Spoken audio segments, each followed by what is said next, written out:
Olá! Jesus, quando esteve aqui em uma determinada ocasião, ele expulsou demônios de um homem, e isso está registrado lá em Marcos 5, capítulo 5. Vamos abrir aqui só para eu mostrar para você. Jesus então expulsou esses demônios, porque não era só um, era uma legião, como diz a Bíblia. E esses demônios, assustados com Jesus, disseram para que Jesus não os matasse, enfim, e que eles fossem jogados alguns animais, porcos que estavam ali. Agora a questão é a seguinte: será que Jesus atendeu o pedido dos demônios, sabendo que esses porcos, ao serem destruídos, traria um problema sério para aquela comunidade ali? Como é que é isso? Por que Jesus atendeu um pedido dos demônios? Esta e muitas outras questões você acompanha agora, pois está no ar, Na Mira da Verdade.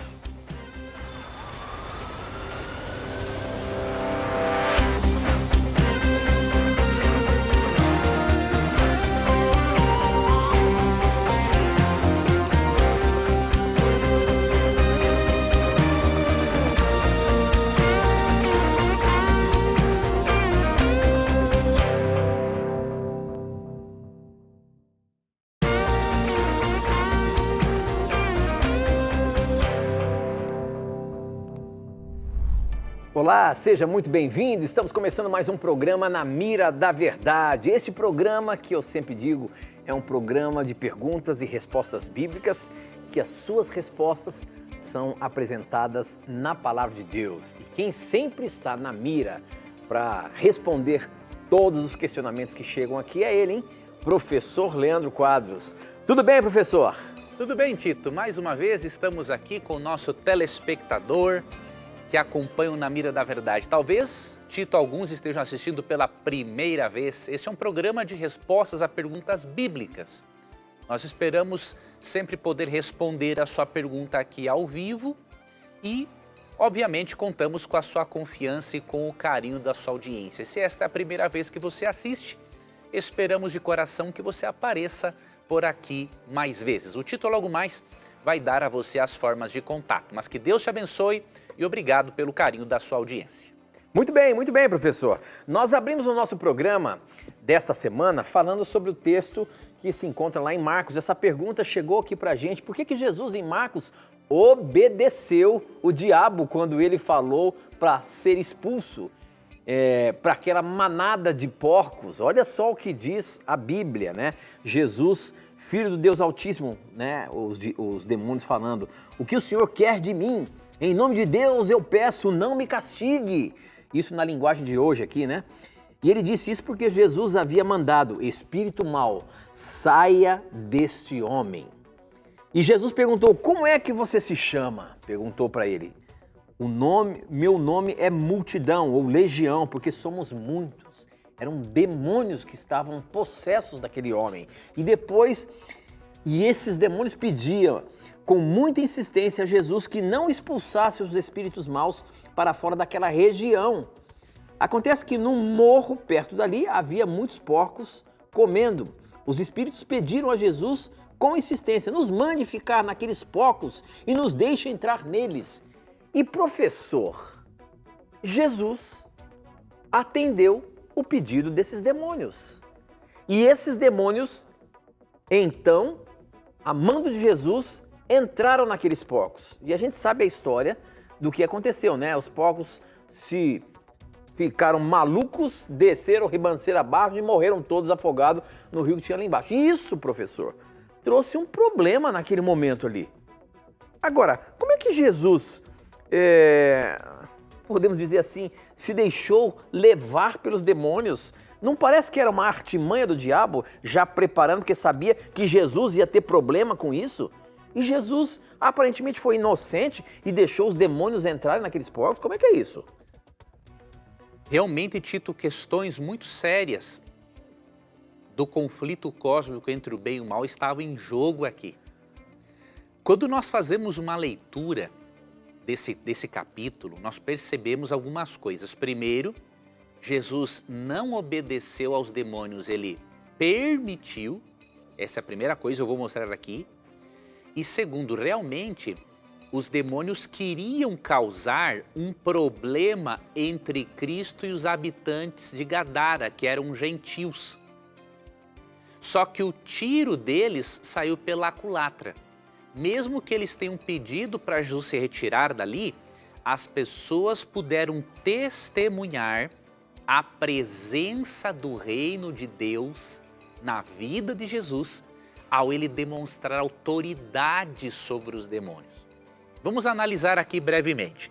Em primeiro lugar, versos 6 e 7 diz assim: quando de longe viu Jesus, correu e o adorou, exclamando com alta voz: que tenho eu contigo, Jesus, filho do Deus Altíssimo? Conjuro-te por Deus que não me atormentes. Então veja, aqui Jesus está demonstrando autoridade, não são os demônios, porque eles o adoram e reconhecem que ele é Deus. Eles se apavoraram, eles não estavam na presença de qualquer um, eles estavam na presença do Criador deles. E aí, Jesus mantém um diálogo, conversa, mostra para as pessoas que era uma legião de demônios que estava ali, possuindo aquelas pessoas.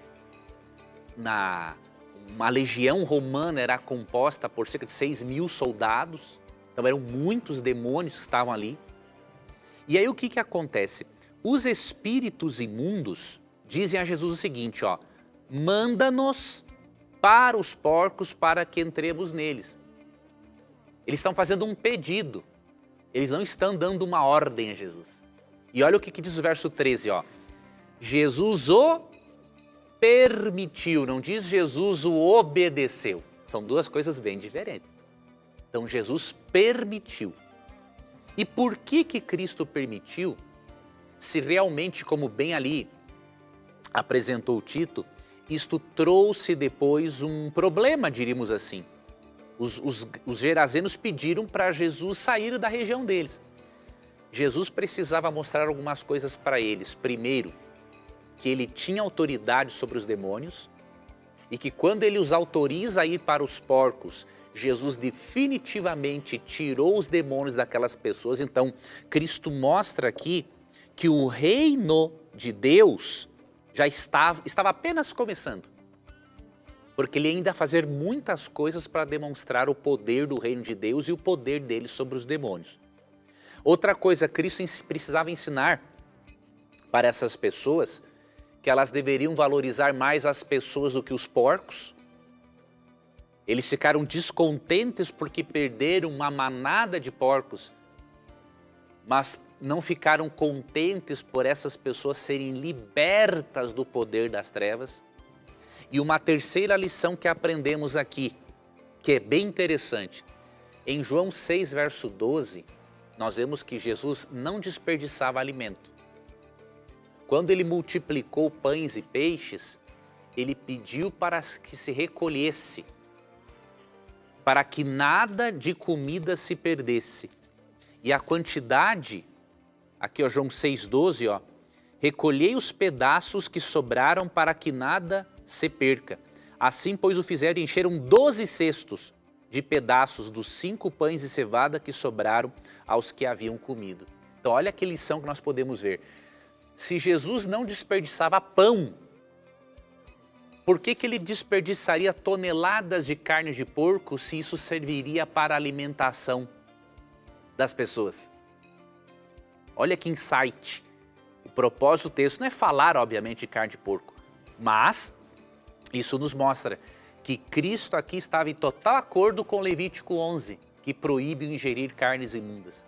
E quando ele joga no precipício, diríamos assim, por meio dos demônios, essas toneladas de carne fora, Jesus também está dizendo o seguinte: isso aqui não é para alimentação, Deus não autorizou isso aqui. Então, há várias lições que podemos extrair de Marcos capítulo 5. Muito bem, estamos apenas começando. Para você participar, mande as suas perguntas pelo nosso SMS, o número é 12 981510101, que também é o WhatsApp, você pode mandar mensagem pelo WhatsApp, lembrando que é apenas mensagem, não precisa ligar, não precisa mandar áudio, que eu só consigo ler aqui, tá bom? Ou você pode também usar as redes sociais, pelo Facebook namiradaverdade.nt e o Instagram é @namiradaverdade. Mande as suas perguntas pra gente, vamos colocar o professor na mira da verdade. Olha só, tem uma que chegou aqui já pelo nosso SMS, tá? E a pergunta é a seguinte, professor. Uma dúvida, ele assim diz. Serviam a Deus os homens que planejaram matar Jesus? Ou seja, a gente sabe que foi a liderança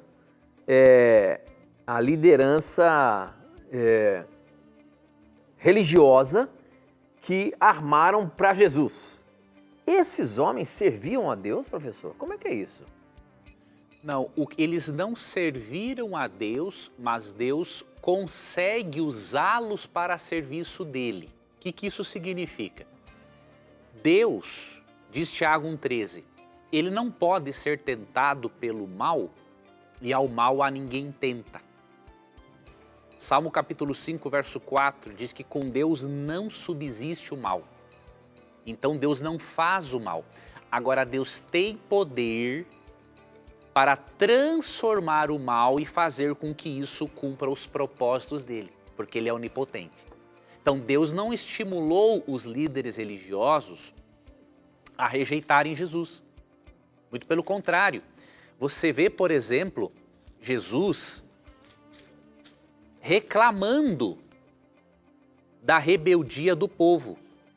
Aqui, deixa eu ver se é Mateus 23. Tem um lamento, aqui ó, o lamento de Jesus sobre Jerusalém. Jerusalém, Jerusalém, que matas os profetas e apedrejas os que te foram enviados. Quantas vezes quis eu reunir os teus filhos, como a galinha junta os seus pintinhos debaixo das asas, e vós não o quisestes. Olha que texto que demonstra que a doutrina da dupla predestinação tem nada de bíblica. Não foi Deus quem predestinou as pessoas a rejeitarem a Jesus. Elas quiseram rejeitar Jesus. Elas não permitiram que o Espírito Santo as convencesse, não é? Então, neste lamento de Jerusalém, depois você vê as críticas que Cristo faz aos fariseus aqui em Mateus capítulo 23, os mostra. Não foi Deus quem os fez serem rebeldes, mas já que eles foram rebeldes, Deus os usou para que os planos deles se cumprissem. Então, Deus não faz o mal, mas Ele pode transformar a situação para que os planos dele se cumpram, porque Ele é soberano, porque Ele é onipotente. Ok, difícil essa questão. Vamos lá, mais uma perguntinha aqui, essa aqui agora pelo nosso WhatsApp. Quem mandou foi o Luigi. A pergunta do Luigi é a seguinte, professor. Olá, boa noite. Eu queria tirar minha dúvida sobre o segundo batismo. Se alguém se batizar e desviar da igreja e querer voltar, o que ele deve fazer para recomeçar novamente? Eu tenho muita dúvida sobre isso. A questão do segundo batismo. Aí a pergunta dele é a seguinte, ele se batizou, se desviou, quer voltar para a igreja, será que ele tem que se batizar de novo? Como é que funciona isso doutrinariamente? O que a Bíblia nos orienta? Veja, como a Bíblia não manda e não proíbe um novo batismo, as igrejas cristãs não são unânimes em relação a isso. A grande maioria das igrejas não crê na possibilidade de um segundo batismo. E as igrejas cristãs, a maioria, tem como base Efésios 4, verso 5, né? Que diz assim, que há um só Deus, uma só fé e um só batismo. Só que quando analisamos o verso, nós percebemos que o sentido não é quantitativo, é qualitativo, ou seja, há um Deus verdadeiro, há uma fé verdadeira, há um batismo verdadeiro, que é o batismo cristão e por imersão. Então, não vemos nesse texto uma proibição ao rebatismo, mas também não vemos na Bíblia um mandamento, mandando batizar. Ao mesmo tempo, cremos que Atos capítulo 19 nos fornece uma posição que eu creio ser equilibrada. Aqui em Atos 19, 1 a 12, 1 a 7, na verdade, você percebe que Paulo chegou em Éfeso e lá ele encontra 12 discípulos que haviam sido batizados no batismo de João, ou seja, foram batizados por imersão. E aí, Paulo faz algumas perguntas para eles e Paulo chega à conclusão de que eles precisavam passar por um novo batismo para marcar a entrada deles na igreja cristã primitiva e para eles receberem aqueles dons espirituais. Vou ler aqui para você. Aconteceu que, estando Apolo em Corinto, Paulo, tendo passado pelas regiões mais altas, chegou a Éfeso e, achando ali alguns discípulos, perguntou-lhes: recebestes porventura o Espírito Santo quando crestes? Ao que lhe responderam: pelo contrário, nem mesmo ouvimos que existe o Espírito Santo. Então Paulo perguntou: em que, pois, fostes batizados? Responderam: no batismo de João, que era batismo nas águas, né? Disse-lhes Paulo: João realizou o batismo de arrependimento, dizendo ao povo que cresce naquele que vinha depois dele, a saber, em Jesus. Eles, tendo ouvido isto, foram batizados em o nome do Senhor Jesus. E impondo-lhes as mãos, veio sobre eles o Espírito Santo. E tanto falavam em línguas como profetizavam. Eram ao todo uns 12 homens. Então nós vemos aqui um exemplo de pessoas que, para marcar a entrada delas na igreja cristã primitiva, mesmo tendo sido batizadas nas águas no batismo de João Batista, foram batizadas por Paulo e depois receberam a imposição de mãos e receberam o dom de línguas para pregar o evangelho naquela região por cerca de 2 anos, como diz ali o versículo 10. Com base nisso, nós entendemos que há casos especiais em que um novo batismo pode ser muito importante e útil. Um desses casos, e eu não vou me deter mais nesse assunto, mas vou dar esse caso que eu acho que é o principal. Se um cristão apostatou da fé, não pecou simplesmente, mas apostatou da fé, publicamente desfez o seu casamento espiritual com Cristo, nós cremos ser saudável, tanto para a pessoa quanto para a igreja, esse testemunho público de que a pessoa está retornando para o convívio com Cristo e com a igreja. Então cremos que um novo batismo, neste caso, pode ser muito importante. Há outros motivos que podem envolver um novo batismo, mas repito, esse assunto tem que ser tratado de uma forma equilibrada, porque a Bíblia não apresenta algo que mande, mas ao mesmo tempo que não proíbe, mas nos dá aqui um exemplo para considerarmos. Então, vai depender da igreja cristã a qual você está afiliado. Na igreja Adventista do Sétimo Dia, nós cremos que num caso assim de apostasia, é saudável para a fé da pessoa ela renovar os seus votos com Cristo. Mas aí, óbvio, isso tem que ser conversado com o pastor local, com a igreja local, para avaliar a real necessidade disso, porque há casos em que isso não é necessário, mas há casos em que realmente isso pode ser muito importante. Muito bem, professor, muito bem. Eu quero aproveitar e apresentar para você o nosso guia de estudo, a Revista Esperança na Mira da Verdade, textos difíceis da Bíblia. Isso foi programado, foi produzido pelo professor Leandro Quadros. E você pode ter aí na sua casa esse guia de estudo agora mesmo, ligando para a gente. 0 operadora 12 21 27 3121. É isso mesmo, as mais diversas questões que você vê aqui no programa Na Mira da Verdade e os textos difíceis da Bíblia são muito mais aprofundados aqui nesse guia de estudo, tá? Então peça agora mesmo, você não vai pagar nada por isso. Você ligando para cá, é só você dar os seus dados postais, fazer o seu cadastro para que ele possa chegar na sua casa. O número está aí, ó, 0 operadora 12 21 27 3121. Liga para a gente, peça agora mesmo e você vai aprender muito da palavra de Deus. Veja só, se você preferir, você pode também mandar um WhatsApp para a gente. O número é 12 98244 4449. Está aparecendo aí para você, anota aí, ó.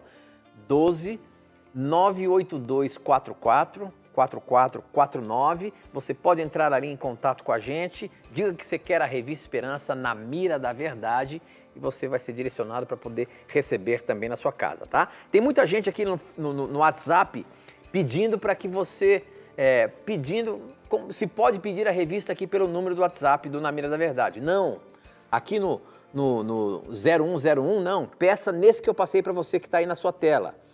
98244-4449, o DDD 12, tá bom? Anote aí esse número e peça o seu guia de estudo Na Mira da Verdade. Nós vamos para um breve intervalo, não sai daí não, a gente volta já.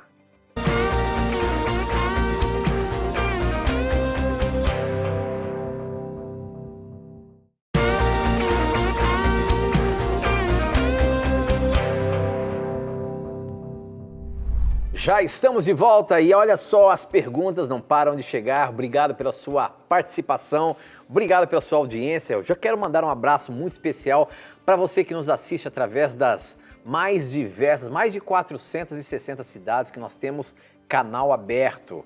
Em todas as parabólicas nós também estamos transmitindo, em todas as TVs por assinatura. Então, onde quer que você nos assiste, e através do YouTube também, né?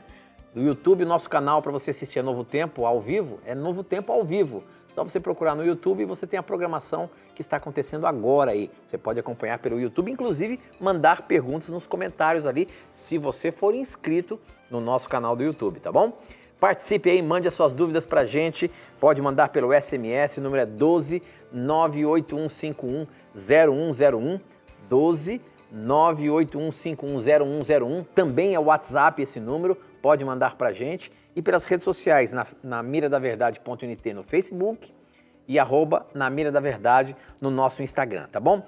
Essa pergunta aqui chegou pelo WhatsApp, quem mandou foi o Cleison Silva, e a pergunta do Cleison, professor, é a seguinte: boa noite, Tito, professor Leandro Quadros, sou Cleison da Assembleia de Deus Tradicional em Tefé, no Amazonas. Respondam essa, por favor, ele pergunta. Na Bíblia, toda vez que alguém tentou fazer alguma coisa no tabernáculo, que era responsabilidade dos sacerdotes, aconteceu alguma coisa ruim. Uzias morreu comido por bicho. Um rapaz tentou segurar a Arca da Aliança e morreu também.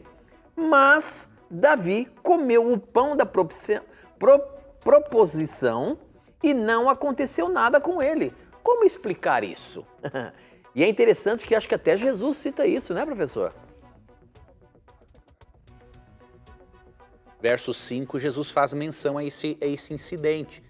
Veja, as coisas, os propósitos são diferentes. Quando Davi comeu do pão da proposição, aquele pão, que significa o pão da proposição, pão da presença, né? Tinha aqueles pães ali no lugar santo do santuário, e que depois nós entendemos que representa Jesus, né, o pão da vida. Aqueles pães eram trocados. Eles eram trocados. Já a Arca da Aliança era diferente, ela estava dentro do lugar santíssimo e só o sumo sacerdote poderia, nem o sacerdote poderia entrar lá, mas o sumo sacerdote entrava e uma vez ao ano. A Arca da Aliança era onde ali se manifestava a glória do Deus Santo. Haviam outros mobiliários ali no santuário com funções pedagógicas. A Arca da Aliança tinha uma função pedagógica, mas nela estava a glória de Deus. Com certeza, se o rei Davi entrasse lá dentro do lugar santíssimo sem autorização de Deus, sem ser sacerdote e tocasse, ele seria morto também. Mas não foi o caso. Ele não fez isso. Ele comeu pães à proposição que haviam sido trocados, ele estava com fome, ele não comeu aqueles originais, ele não afrontou a simbologia. Agora, aqueles que tocaram na Arca da Aliança, eles sabiam, se a glória de Deus está ali, se de acordo com Hebreus 12, 26 a 31, Deus é um fogo consumidor do pecado, o que vai acontecer quando um pecador, com esse pecado que é um combustível, diríamos assim, entra em contato com esse fogo consumidor que é Deus? Ele é destruído. Então, o que Davi fez de comer os pães à proposição não pode ser comparado ao tocar a Arca da Aliança onde estava a glória de Deus. Muito bem, professor, muito bem. Olha só, muitas perguntas aqui no nosso Instagram. Deixa eu ver se tem uma aqui, ó. Quer ver quem mandou foi o... essa aqui do Cleudione é interessante. Ele diz o seguinte: por que todos... Boa noite, Tito, professor Leandro. Boa noite a você, obrigado pela sua participação. Por que todos os acontecimentos que tem na Bíblia é só em Israel e região? E tudo acaba lá e recomeça lá, como que Israel fosse um outro mundo. Por que a Bíblia, toda a história da humanidade aqui, é naquela região do Ocidente, professor? Bom, lá naquela região do Oriente, isso aconteceu. Do Oriente, desculpa. Porque foi lá que começou a história do povo, né? Então veja, quando Deus chamou Abraão de Ur dos Caldeus, ali em Gênesis 12, né?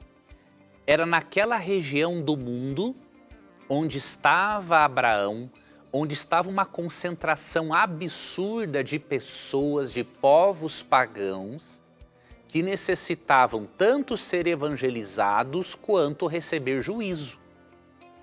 Então é lá que Deus tinha que começar mesmo, né? Quando os descendentes de Noé saíram da arca, eles popularam várias regiões do mundo. Mas foi lá, em específico, onde Deus mais viu a necessidade de evangelização, de execução de juízo. E foi lá naquela região que estava Abraão, o pai da fé, aquele homem que teve a disposição de obedecer a Deus para formar uma nação, para poder evangelizar as outras nações e depois exercer juízo sobre elas. Então, é o andamento normal da história, né? Foi lá que as coisas começaram desta forma, era lá que Deus tinha de agir. Porém, quando você lê Gênesis 12, você vê que a bênção de Deus da salvação por meio do descendente de Abraão, principal, que era Cristo, não era restrita só àquela região. Na verdade, a promessa era para abençoar o mundo todo, todas as nações e todas as localidades. E aí você vê, por exemplo, em Gênesis 12, 13, que diz assim: abençoarei os que te abençoarem e amaldiçoarei os que te amaldiçoarem. Em ti serão benditas todas as famílias da terra. Então Deus começa lá, porque lá se encontra aquele a quem chamou, né? Lá se encontra o maior número de pessoas para Deus evangelizar e depois ter que exercer o juízo sobre ímpios, mas essa salvação, este conhecimento do verdadeiro Deus, era para chegar a todas as famílias da terra. Muito bem, professor, muito bem. Olha só, mais uma perguntinha aqui do Instagram. Quem mandou foi a Cíntia Aline e ela fala sobre a questão do casamento na nova terra. Olha só como que ela pergunta.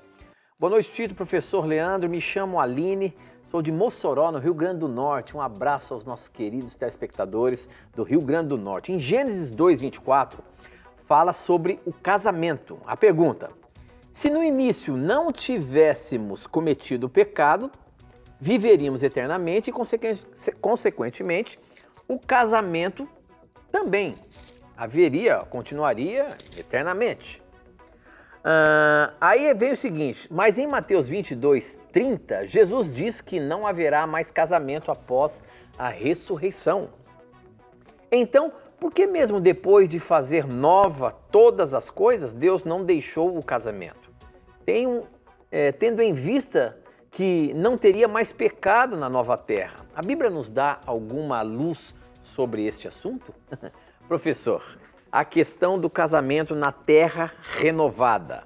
Após o milênio, após a terra ser renovada, a Bíblia diz que não vai haver casamento, é isso mesmo? Sim, a Bíblia menciona uma mudança na estrutura familiar e nós não temos como detalhar isso porque Cristo nos deixou só um verso sobre esse assunto. É óbvio, esse assunto de Mateus 22:30, né? Ele se repete em Marcos, em Lucas, mas temos esta ocasião apenas para dar uma explicação para você. Veja, como você bem falou, o casamento é um presente de Deus. A sexualidade foi criada por Deus para a desfrutarmos, para vivermos de uma forma plena no contexto do matrimônio. Deus criou isso. Só que num contexto pós-pecado, nós percebemos, e não temos na Bíblia as razões de forma claras, e nem como Deus fará isso, nós percebemos que a família, que o conceito familiar nosso será muito mais amplo do que este que nós vivenciamos hoje. E nós não entendemos isso plenamente porque nós não temos um padrão familiar celestial que nós conheçamos. Nós não convivemos com os anjos, com seres de outros mundos que Deus fez, mundos não caídos, né? Mas em Mateus 22:30, quando os saduceus tentaram pegar Jesus para tentar demonstrar uma certa incoerência na doutrina da ressurreição, porque os saduceus não acreditavam nisso, Jesus respondeu o seguinte, verso 29, errais, não conhecendo as Escrituras nem o poder de Deus, porque na ressurreição nem casam, nem se dão em casamento, são, porém, como os anjos no céu. Então, no céu existe uma família universal, e a Bíblia está dizendo que a família da terra será uma com a família do céu. Agora, os detalhes de como vai fazer isso, por que vai ser desta forma, realmente não temos revelados no texto bíblico. Agora, tenha certeza que o conceito familiar no céu será muito melhor, muito mais amplo, será perfeito e Deus fará as coisas de uma forma que sejam melhores para a nossa felicidade. Muito bem, professor, muito bem. Eu estou aqui nas minhas mãos folheando a revista Esperança Novo Tempo na Mira da Verdade. É um guia de estudo fantástico. Você que está nos acompanhando aqui, este é o guia de estudo do programa Na Mira da Verdade, que está sendo apresentado em toda a programação da Novo Tempo e você pode ter aí na sua casa sem pagar nada. É só você ligar para a gente, 0 Operadora 12 21 27 3121. Ela é totalmente ilustrada, queridos. É uma leitura gostosa de fazer e de aprender. Cada assunto é ilustrado e você tem, logo depois, lá no final, um questionário para você fortalecer o seu aprendizado. É incrível. Eu até queria fazer uma pergunta para o professor Leandro Quadros e eu vou cortar para ele agora lá. Professor, eu estava vendo aqui a revista, eu já falei isso algumas vezes no programa, mas eu queria que você reforçasse. Eu vi aqui que na lição número 1, há atitudes necessárias para a compreensão da Bíblia. Eu queria que você explicasse um pouquinho por que você escolheu como sendo a primeira lição com esse tema aqui, ó, atitudes necessárias para a compreensão da Bíblia. Isso aqui não está relacionado com algum texto difícil, mas é algo estratégico que você colocou aqui. Como que é? Tito, muito boa pergunta. Normalmente, Tito, nós começamos um estudo bíblico dando regras de interpretação do texto bíblico, e isso é importantíssimo. Eu ia fazer isso. Só que aí, devido ao espaço da revista, eu ia ter essa lição e mais uma sobre regras interpretativas. Mas eu pensei depois, mas como em alguns outros cursos da Novo Tempo já há algumas dicas sobre isso, eu decidi fazer essa lição desta forma. Eu tive contato uma vez com um capítulo de um livro de um teólogo, Gerhard Hasel, que me chamou muito a atenção. E aí o que eu pude perceber, Tito? Que se eu conhecer as regras de interpretação do texto bíblico, que é fundamental, mas eu não tiver a postura e a atitude correta diante da Bíblia, não vai me adiantar muita coisa. Aí eu percebi que para nós entendermos a Bíblia, em especial os textos difíceis, eu preciso ir até o texto bíblico com a motivação correta. E aí eu encontrei ali 7, 8 posturas que devemos adotar. Por quê? Porque se adotarmos essas atitudes, o Espírito Santo vai nos abençoar com o conhecimento e com a sabedoria. E sem essas atitudes, o Espírito Santo não pode abençoar a nossa arrogância. Então, o que eu até falei, e repito isso aqui, Tito, o telespectador pode fazer qualquer lição de uma forma aleatória. Por exemplo, tem textos difíceis sobre a divindade de Cristo, sobre o sábado, sobre a lei, sobre o sábado, sobre a volta de Cristo, qualquer uma dessas. Mas eu insisto muito, não faça nenhuma outra lição sem primeiro fazer a de número 1. Porque se você não entender e não internalizar as atitudes corretas de um estudante da Bíblia, o Espírito Santo não vai poder ajudar você, da forma como ele pode, quer fazer, a entender o restante do curso. Então alguém, Tito, pode pedir a revista, eu vou pedir essa revista só para eu refutar esses adventistas. Você já está com uma atitude errada. Tu tem que ir com o coração aberto. Bom, realmente, se eu ver algo na revista que não está de acordo com a Bíblia, eu vou rejeitar. Mas deixa eu analisar com sinceridade de intenção esse argumento. Então, eu quero que você peça a revista, telespectador, com a motivação correta. Não é para você concordar com tudo que está ali, você tem que comparar com o texto bíblico. Se não estiver algo de acordo com o texto bíblico, você manda para nós, por meio da Escola Bíblica, a sua mensagem, nós vamos analisar e vamos mudar a revista se necessário for. Mas o que eu quero te dizer é o seguinte, se você tiver as atitudes corretas para com o texto, o Espírito vai te abençoar com o conhecimento. Então, essa primeira lição ela é estratégica. Se você não fizer ela, você vai perder a oportunidade de ter aquilo que o nível de sabedoria que o Espírito Santo quer dar para você conhecer o texto bíblico. Então, aproveita, peça agora mesmo, o Tito tem passado constantemente aqui as formas de contato e você pode receber gratuitamente na sua casa. É só você ligar para a gente, 0 operadora 12 21 27 3121. Veja só, você não vai pagar nada por esse fascículo. Uma revista tão ilustrada, tão bem feita, tão bem preparada para você aprender mais da palavra de Deus. São 80, mais de 80 páginas que você tem aqui e não vai pagar nada por isso. Peça agora mesmo. Liga para a gente aí, nós temos uma equipe para atender a sua ligação, pegar os seus dados postais e mandar para você. 0 operadora 12 21 27 3121, tá? Liga agora, peça a sua. Milhares de pessoas já pediram. Você talvez está perdendo seu tempo, hein? Peça agora mesmo, você não vai pagar nada por isso, tá? Bom, nós temos que ir para o intervalo, mas antes do intervalo eu vou colocar uma questão aqui, ó. A pergunta é a seguinte, quem mandou foi a Iane Ferraz. Ela diz, boa noite, sou Iane Ferraz, moro aqui em Feira de Santana, na Bahia. Um abraço aos nossos baianos que acompanham o programa. A minha dúvida é a seguinte, Deus tem de fato o controle do mundo? Porque em 1 João 5, verso 19, diz assim, sabemos que somos de Deus e que o mundo inteiro jaz no maligno. Será que Deus tem o controle do mundo ou é Satanás? Não sai daí não. A gente vai para um breve intervalo e a gente volta já.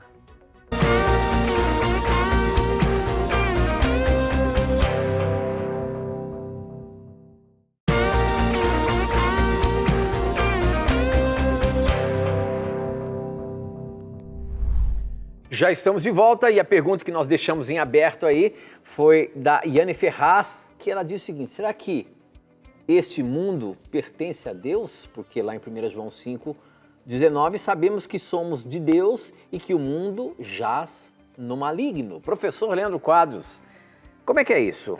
O planeta Terra ainda está na posse de Satanás ou podemos dizer que Jesus venceu e ele tem o domínio, ele tem o controle do nosso planeta?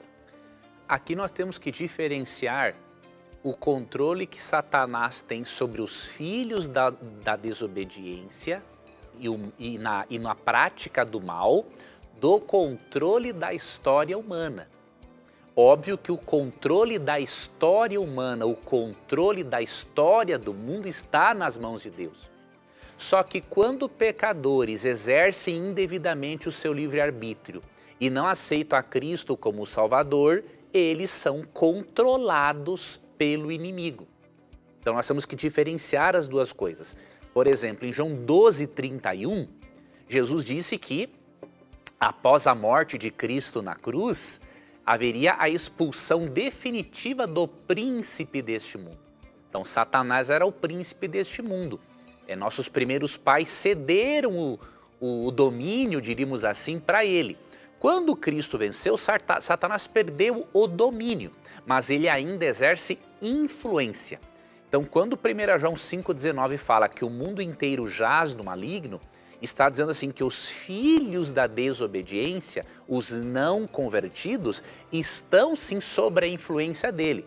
Mas isso não significa que a história do mundo ou que a história da salvação esteja nas mãos do diabo, porque não está. Cristo já o venceu e o derrotou na cruz. Colossenses 2, 14 e 15 diz, né, que Cristo expôs os demônios à vergonha. Leia também Efésios 2, 1 a 3. Ali você vai perceber que esse texto de 1 João 5,19, quando fala que o mundo jaz no maligno, fala desse controle que Satanás tem sobre os filhos da desobediência. Então leia aqui Efésios 2, 1 a 3 também. Muito bem, professor, muito bem. Você sabe que a gente recebe aqui milhares de questões, né? E elas são pescadas, várias são pescadas, ficam armazenadas. A gente não consegue responder a todas, mas volta e meia uma surge aí, ela é pescada quando a gente está pesquisando aqui. E tem uma pergunta que foi mandada para a gente já há algum tempo. Quem mandou foi o Cleiton Júnior, de Londrina. E a pergunta dele é a seguinte, professor. Quando a Nova Jerusalém descer dos céus e os salvos estiverem na nova terra, a Bíblia diz que Deus vai morar com o seu povo. A minha pergunta é, Deus vai morar com a gente, mas seria Deus Pai, Deus Filho, Jesus e o Espírito Santo? Ou os três? Será um deles, Jesus, que vai morar aqui com a gente? Ou serão os três? Deus, como um todo, irá morar conosco? Biblicamente, nós vemos que a restauração total, né, da relação da humanidade com Deus vai envolver uma restauração da relação com as três pessoas da Trindade. Né? Então nós acreditamos que nós vamos ter este convívio eterno com as três pessoas da Trindade. Aqui em Apocalipse 22, verso 4, aqui a partir também do versículo 1, na verdade, você vê na nova terra, na nova Jerusalém, depois na nova terra, o trono de Deus e o trono do Cordeiro.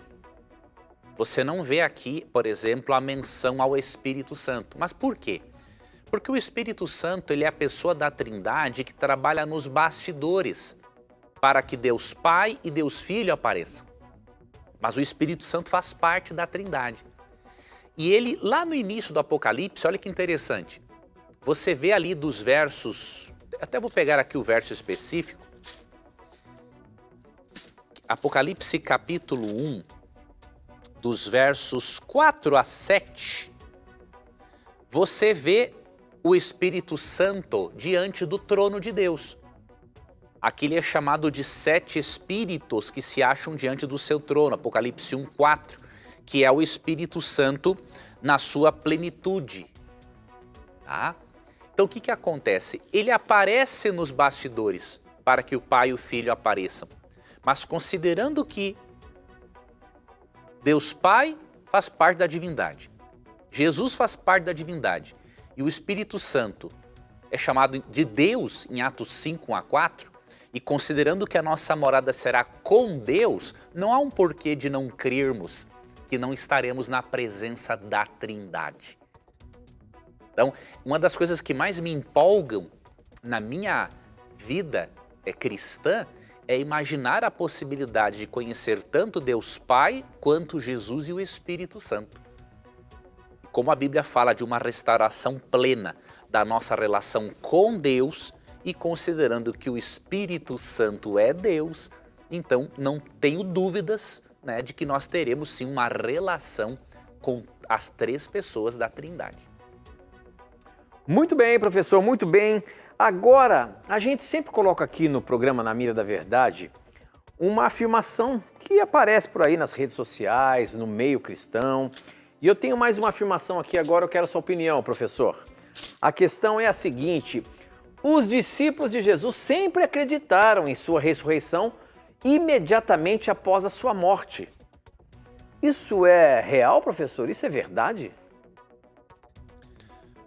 Vou ler aqui um dos vários versículos sobre o assunto e vamos ver se essa afirmação é verdadeira ou não. Aqui, a partir de Lucas 24, do verso 13 em diante, nós vemos que Jesus encontra discípulos no caminho de uma estrada para Emaús.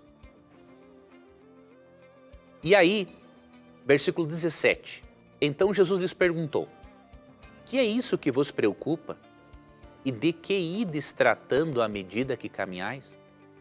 E eles pararam entristecidos, isso aqui é importante. Um, porém, chamado Cleopas, respondeu, dizendo, és o único, porventura, que, tendo estado em Jerusalém, ignoras as ocorrências desses últimos dias? Ele lhes perguntou, quais? E explicaram, o que aconteceu a Jesus, o Nazareno, que era varão profeta, poderoso em obras e palavras diante de Deus e de todo o povo, e como os principais sacerdotes e as nossas autoridades o entregaram para ser condenado à morte e o crucificaram? Ora, nós esperávamos que fosse ele quem havia de redimir a Israel. Mas depois de tudo isto, é já este o terceiro dia desde que tais coisas sucederam. E aí vai fazendo alguma outra descrição, né? E aí no verso 25 Jesus fala, ó nécios e tardos de coração, para crer tudo o que os profetas disseram.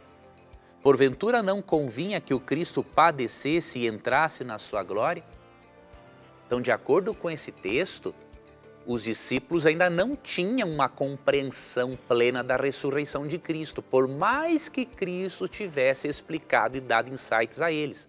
Prova disso é que eles estavam tristes, sem esperança. E você poderia ler algo a respeito também em João capítulo 20. Então, esta afirmação de que os discípulos sempre creram e tiveram uma plena compreensão da ressurreição do Cristo é uma afirmação mentirosa. O conhecimento dos discípulos por parte desta doutrina importantíssima, ele foi realmente progressivo, porque eles nutriam concepções distorcidas sobre o Messias. Muito bem, professor, muito bem. Eu estou vendo aqui as mensagens que chegam, as perguntas que chegam, né? E aí, algumas me deixam preocupado, mas eu digo sempre que não tenha preconceitos, pergunte o que você quiser. Eu vou colocar uma aqui do jeito que está escrito, tá bom? Então vamos lá. Essa pergunta quem mandou foi a Mariane e ela diz o seguinte, olá, boa noite, tudo bom?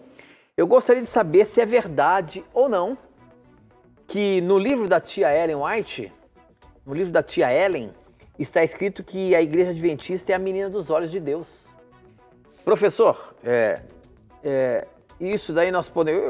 Eu falo, né, que eu gosto de colocar, para não ter preconceito, e perguntar o que quiser. A gente não pode ter medo. O que é isso? Que história é essa que algum livro diz isso? Que a Igreja Adventista é a menina dos olhos de Deus? A igreja? Não. Tem alguma igreja que é os olhos de Deus? Não, o que é essa expressão, né? A expressão que é a menina dos olhos de Deus quer dizer assim como você cuida bem do seu olho, você quer proteger a menina dos olhos, Deus cuida e valoriza muito o seu povo. Então é um comentário sim que ela faz sobre a igreja, né? Os filhos de Deus que se encontram em qualquer igreja que aceitam a Cristo como Salvador, a igreja é a menina dos olhos de Deus. A igreja, né? A igreja como um todo, né? Os filhos, o que é a igreja? Nós cremos, óbvio, é importantíssimo ir ao templo. Hebreus 10, 25 não dá margem para que os desigrejados ensinam, né? De que você pode adorar a Deus só em casa e tudo bem. Mas a igreja é um conjunto de pessoas. Então aquelas pessoas por quem Jesus morreu são a menina dos olhos de Deus, são muito importantes para Ele. Então é isso que ela está dizendo. Né? A importância que a igreja tem, o cuidado que Deus tem para com ela. Tanto que se você for para Efésios 5, 25 em diante, Deus compara a sua igreja à sua noiva, à sua esposa. Então a relação íntima que existe entre Deus e o seu povo é isso que Ellen White gosta de destacar nos seus escritos. Muito bem, muito bem. Agora a Cristiane fez a seguinte questão. Eu gostaria de saber, a nossa salvação ocorreu com a morte de Jesus na cruz. Jesus virá buscar os salvos. Como explicar então Moisés, Elias e Enoque que estão no céu antes da morte de Cristo? Como que a gente explica essa questão? Sabemos que, biblicamente, Elias, Enoque e Moisés já estão no céu. Eles foram salvos, mas a salvação é com a morte de Jesus na cruz. Como que a gente explica isso? Muito boa pergunta. Veja, realmente ninguém pode estar no céu se não for por meio de Jesus Cristo. Só que assim como Deus antecipa juízos sobre nações antes do juízo final, que será após a volta de Cristo, Deus ele pode antecipar o resgate, a glorificação de alguns. Só que aqui é um detalhe, será que então essas pessoas foram para o céu sem Cristo? Não, pelo seguinte, o que garantiu a permanência de Elias, Enoque e Moisés no céu foi a morte de Cristo. Eu gosto de usar a ilustração que eu aprendi há muitos anos, que eles foram para o céu como uma espécie de um cheque pré-datado, né? Gênesis 5:24 diz que Enoque foi levado. E Hebreus capítulo 11 mostra que ele não conheceu a morte. Segundo Reis capítulo 2 fala que Elias também foi levado vivo. E nós cremos que Moisés, com base em Judas 1:9, ele foi ressuscitado e por isso apareceu no Monte da Transfiguração. Então eles foram com um cheque pré-datado, diríamos assim. Esse cheque estava pré-datado e foi pago na cruz. Porque se Jesus não morre na cruz, com certeza essas pessoas teriam de descer de lá e morrer. Agora aqui eu quero entrar num outro ponto, não tem a ver com esse tema agora, mas um insight. Você que é um irmão evangélico, um irmão católico, você que é um irmão amigo espírita, que crê, por exemplo, na imortalidade da alma. Eu queria que você analisasse esse pequeno argumento que eu vou apresentar em oração. E que você falasse assim, Deus, isso que o Leandro está apresentando tem sentido ou não? Mostra para mim, na sua palavra, se isso tem sentido ou não. O argumento é o seguinte. Se a Bíblia menciona pessoas no céu com seus corpos, como provar a doutrina da imortalidade da alma?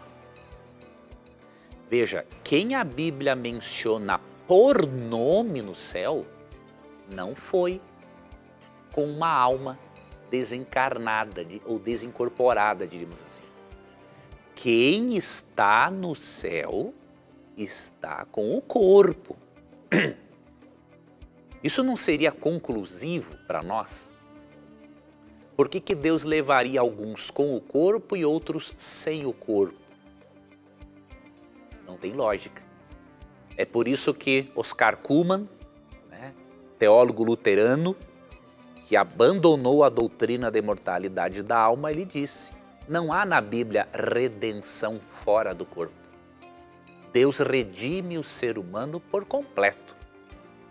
Então, se Enoque, Moisés e Elias estão com o corpo, só será possível estar no céu com o corpo e não fora do corpo. Se você quer entender melhor isso, peça a revista. Eu abordo aquele texto de Paulo, 2 Coríntios 5:8, Filipenses 1:23, que ele fala de partir e estar com Cristo, deixar o corpo e habitar com o Senhor. Peça a revista e você vai entender que esses textos de Paulo não contradizem esse argumento que eu estou lhe apresentando. Muito bom, professor. Muito bom. Com essa nós encerramos. Nosso tempo já acabou. Agradecendo a você mais uma vez pelas respostas e a gente se encontra semana que vem, se Deus quiser. É isso aí, Tito. Até logo, que Deus te abençoe, que Deus guarde a você, amigo telespectador. E lembre-se que no nosso programa, sempre que você tiver a coragem de perguntar, só a Bíblia terá a coragem de lhe responder. Um grande abraço. Não esqueça, peça sua revista agora mesmo, liga pra gente, 0 operadora 12 21 27 3121. Ó, ela tá aqui esperando você, tá bom? Lembrando sempre que aqui, sempre as suas dúvidas e os seus questionamentos estão e estarão na mira da verdade. Até o nosso próximo encontro. Tchau.